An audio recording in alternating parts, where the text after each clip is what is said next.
History is not only shaped by moments, but by people.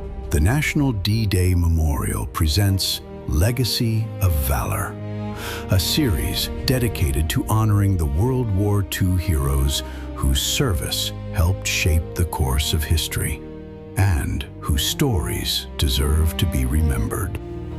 I'm April Messier, president of the National D-Day Memorial, and this is Legacy of Valor.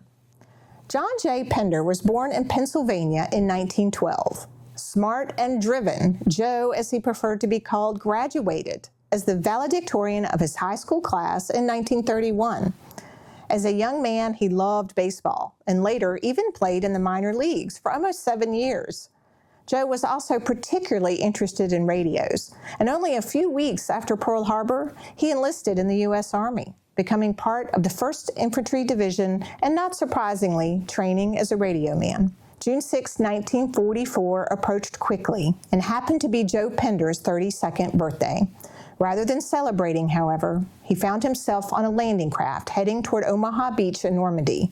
His mission to help set up vital communications between the soldiers on the beach and the ships in the channel. After sustaining damage from an artillery shell, Pinder's landing craft began taking on water, and several men were killed. As a result, the ramp of Pinder's landing craft dropped too early, leaving him to struggle through the surf the length of a football field, with a vitally important radio on his back.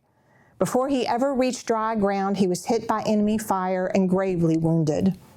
Another man might have given up and dropped the radio to save himself, but Joe Pinder understood that without his radio safely delivered to shore, his unit would be isolated and vulnerable.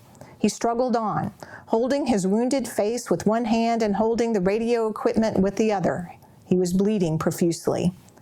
Finally, he reached cover and delivered his radio, but other equipment was needed to establish the all-important communications.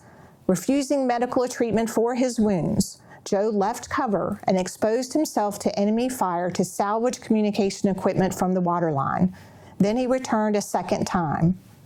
Then he did it again.